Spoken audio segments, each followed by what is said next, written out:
Recording studio Sanichari बाजार Gopalganj. DJ Manish Raxaul.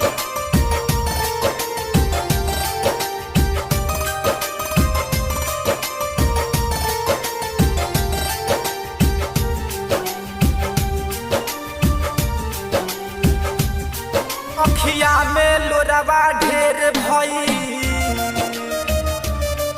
अखिया में लोरवा ढेर भइल, छलकाई के रोज बहाइले। तू सूत के रात बिता देलू, तू सूत के रात बिता देलू, हम जाग के रात बिताइले।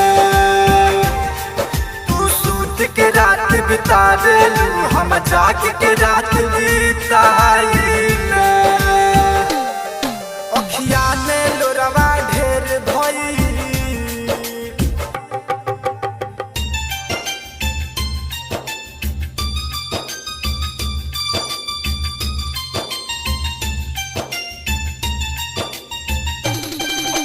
डीजे मनीष रक्सौल।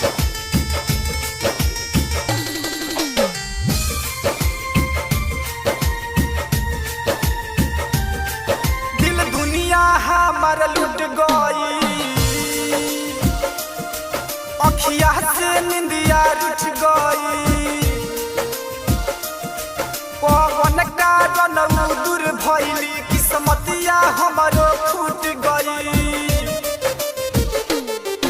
क्रिया खाई के भुला गईली, क्रिया खाई के भुला गईली, बतियाई है दोहाराइले। तू सूत के रात बिता देलू, तू सूत के रात बिता देलू, हम जाग के रात बिताइले।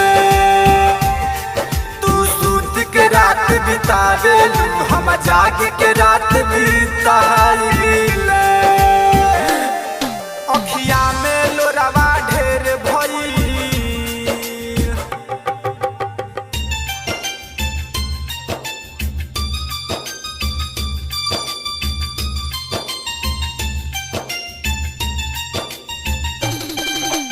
डीजे मनीष रक्सौल।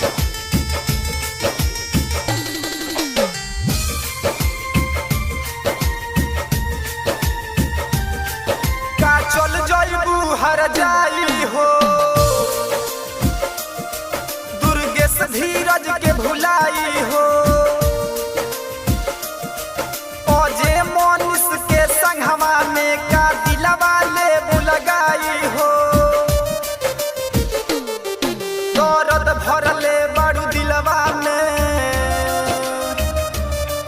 दर्द भरले बड़ू दिलवा में, दूबे छोटन से बताइले। तू सूत के रात बितावेलू,